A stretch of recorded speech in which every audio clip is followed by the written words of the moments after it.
Okay, so we are on to chalk art class, and you should have your chalkboard and white chalks. I have my little bitty one and my white chalks ready to go and something to clean up with. And in your instructions, I asked you to look for either in books or magazines a picture of an animal that you would like to try to draw, or two animals that you would like to try to draw. And so I chose, this is a wonderful book, Secret of the Woods. I think some of you probably have read it. And in it, there's a picture of a otter. Can you see that? And so I'm going to try to draw that otter. And then the other one I chose was in a little book called The Mother Beaver, which I love these books, have a bunch of them, and it's a beaver shape. So I'm going to try to draw those two. Those are the ones that I'm going to work on. So hopefully you have one or two to work on, or more. You can have more from either a book or a magazine. I did send a link with some pictures if you absolutely need to do that, but it's a lot more fun to have it right in front of you to work on. So get your chalk and your chalkboard ready, and place it in front of you. Scoot your chair a little bit back so you have some space with it, and do some practicing in the air, drawing circles, squares, triangles, and spirals in the air, getting your shoulder movement down, and then go ahead and do it also on your chalkboard. The same thing, circles and squares and spirals and ovals. And we're going to be doing silhouette, so mass drawing. So we're going to be using the side of your chalk, not the end of your chalk or the corner of your chalk. So try to do the sides of your chalk for your mass drawings, and that's what we're going to focus on today. So pause the video, spend 2 or 3 minutes warming up your arm and doing the shapes, and then come back. Okay, so now why don't you prepare by making sure your picture of the first animal that you want to work on is before you. And let's practice drawing the outside shape, the mass or silhouette drawing of your animal in the air, and just kind of getting an idea about the shape. So I'm going to start with my beaver first, and I'm going to do its tail, and then it just kind of comes over like this, and a little nose, and then a nice little hump there in the back. And that's all I need to practice with that. But I am going to observe it just a minute, and then I'm going to practice it on my chalkboard. So you do the same. So you're going to just draw the silhouette. Do not use the end or the corner. You're going to use the side of a piece of chalk. And if you have a really big piece of chalk, I'm trying to get it in focus there, you probably need to cut it in half, which we've done, many times in class before. So after you've done the silhouette or outline and done a little shading inside to fill it in of your animal, then you may turn your chalk to the corner or the edge of it and fill in like eyes, nose, mouth, but we're not looking at detail. We're not going to do fur. We're not going to do dots and stripes or anything like that if you have those on yours. Mine don't have those on there. But just some basics of your animal. And then once you're happy with that, take a picture and let me see it. I'd love to see if you're working on this. After you've done your first animal, you can move on to your second animal, and then if you have time to move on to your third animal, be sure you're using your shoulder, not your wrist, your elbow, or just your hand, but you want to draw from your shoulder. And then you can keep practicing with other animals that you find in books as you're reading, or a magazine that you come across with a picture, and I'd love to see what you're doing. So pause the video, and we're going to move on to science. So science, we are continuing, I'm gathering my book, we are continuing with Life on Surtsey. So I want you to, you know what I'm about to ask you, right? I want you to pause the video and go back and tell somebody the progression that the scientists saw and the things that were necessary in order for animal and plant life to begin and to continue on the island of Surtsey in the year 2000, as observed in the year 2015, and then come back and we'll begin reading. Okay. So just a quick glance for you guys. This is the team that went in 2015, the Surtsey team. It's both in the book and then it's on the back of the book right here. And that's all of the people that came and spent, you remember they were only allowed a week on the island, and that's who came and spent a week on the island. And what we're going to read about this week is a little bit more about the basics of how do they live on that island for a week when they're not allowed to have flushing toilets and running water and electrical lines and things that would disrupt the natural growth of the island. So some of this is going to be a little funny sounding to you, and then there'll be quite a few pictures that I'll show you through here too also. But this chapter is called Survival. Survival. So how do they survive for a week on that island? And a week's not that long, but still there are things that have to be done in that week. Everyday things like going to the bathroom and showering and eating meals. So what does that look like on this? So the first page I'll show you is, it says the boulder strewn coastline. Sorry, I'll do it like this. At the bottom of this image is the place for going more than P. So we'll read about that in a minute. The research hut is located just out of the frame of this photo. Sorry, you can't really see that, can you? So there you go. And the peninsula is located just out of the frame to the right.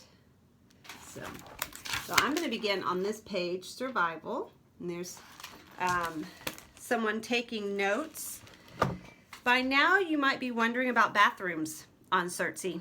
The bad news is there aren't any, at least not the sort you're used to. The good news is that using the loo, that's the British term for bathroom, is like everything else on Surtsey, dramatic. Behind the research hut, a small hole has been dug in the sand. Don't worry, it's far from the food cooling hole. This is the men's urinal, and off the side porch, behind a wall of tall lava rocks, a similar hole marks the women's toilet. These holes are for pee only, and no toilet paper is allowed. You can use toilet paper, of course. There's a roll on the kitchen counter in the hut, but it must be disposed of in the trash can inside the hut.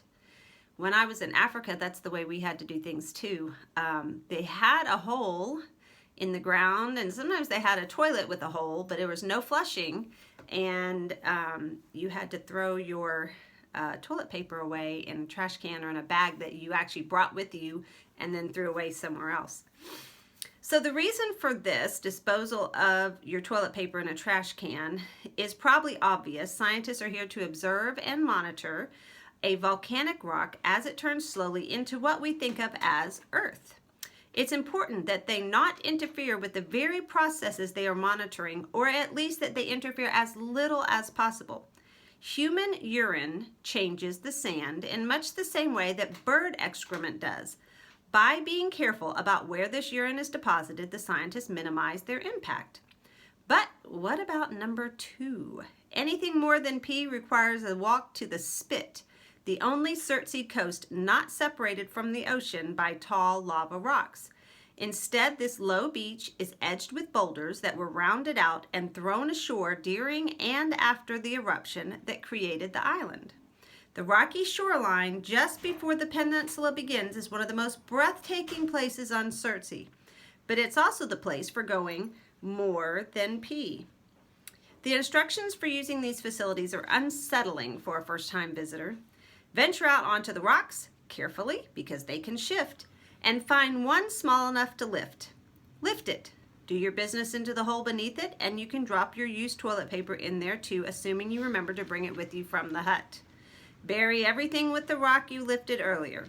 The perfect location will have you close enough to the ocean that the waves can come up and carry away your deposit at high tide, but not so close that the waves come while you're squatting there and carry you away. On a sunny summer day when the tide is low, more than peeing is an adventure. On a rainy day with a raging sea, it's just not possible.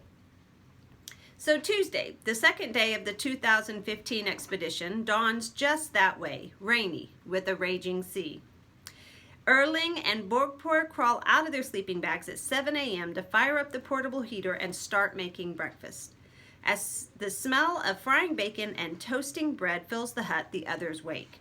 The table is loaded with eggs, bacon, toast, yogurt, granola, juice, coffee, and, eventually, scientists.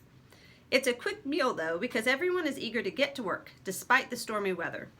By 8:30 a.m., only Erling and Matthias are left in the hut. Rain is the enemy, Erling explains from his seat at the table. His voice is quiet and matter-of-fact without a trace of frustration. Day 2 is when Erling likes to begin sampling Surtsee's flying insects. Unfortunately, that's not possible in the rain. Flying insects don't fly when it's raining, and even if they did, wet nets are no good at catching them. So Erling and Matthias linger in the hut, preparing supplies they'll need later in the week and giving the sun a chance to come up and dry things out. It doesn't. So before I move on, I'm going to show you a picture of the rocks. This is where they go to the bathroom. And the spit, same place, but from an aerial view. Okay. Well, they adjust their plans. Erling decides he'll spend the morning hand picking, that is, collecting insects individually by hand. Teacher and student fill their pockets with glass vials of alcohol, tiny paintbrushes, and tweezers. Then they dress in rain gear and head for the spit. The spit is the lowest point on Surtsey. Twice a day, high tides breach the walls around its edge and dump debris on its sandy middle. Occasionally, especially during the winter months, stormy seas swamp the entire peninsula. This regular interaction with the ocean is the main force driving life and death on this part of the island. Unlike the Gull Colony, where organisms arrive mainly by air, here on the Spit, organisms arrive mostly by sea. They float in on the waves or raft in on objects floating on those waves. So I want you to pause the video and just tell somebody quickly about how somebody survives going to the bathroom on the island. And then come back. Okay, we're back on page 38. There are quite a few pictures on the next two pages, so I'm going to go ahead and show you one set of pictures, so you can see some of the things that he's talking about. There's pretty plants right there.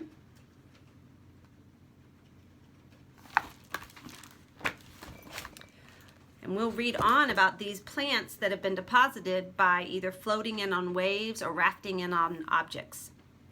Much like excrement and food scraps in the Gull Colony, the seaweed and marine organisms that the waves dump on the Spit decompose and add nutrients to the sand here. Any seeds that arrive will land in soil that's a little richer than it is farther inland. When those seeds germinate, the plants they produce mark a tiny first step toward the building of a living community on the Spit. The first seeds found on Surtsey were collected at the high tide line on the Spit in 1964, just months after Surtsey formed. Scientists didn't stay long on the island back then because its volcanoes were still erupting violently, but they collected these seeds and planted them in pots back on the mainland, and were delighted when the seeds produced plants. Would more seeds eventually arrive on the Spit? Would any of these germinate on the Spit? The very next year, a living plant was found growing on the Spit. It was that first flowery one that I just showed you a picture of, and it's called a sea rocket. I think that's a fun name for that plant.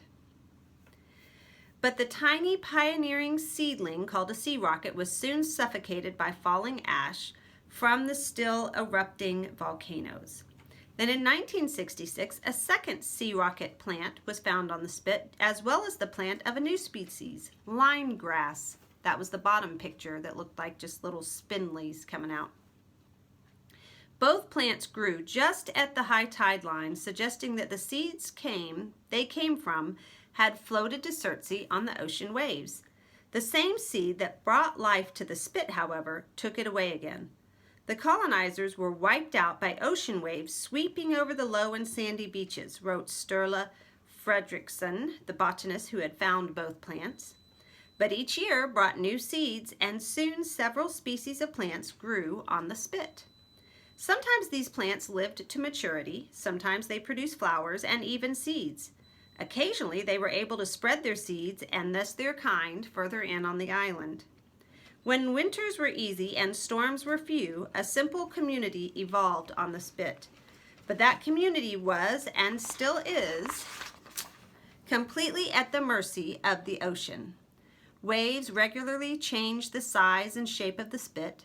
They regularly deposit new life on the island, and they regularly destroy the very same life.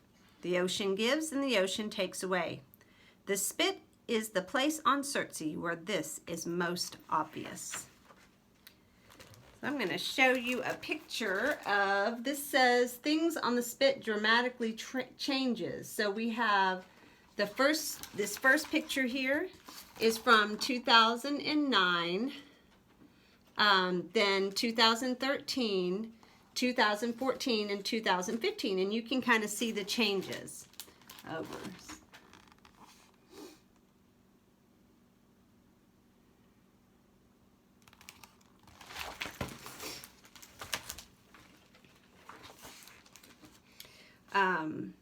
And this next page we won't be reading, we'll start that, but that's the beginning. You can see some of the life down there, but that's Mr. Erling, and we'll talk next week about him collecting insects. So this was a shorter reading than last week, and it was really just about how plant life actually begins on the island, and how it gets there in a different way than from the birds. So narrate to somebody about that, and then if you are continuing to work on your experiment, I would love to hear about any insects that you have found.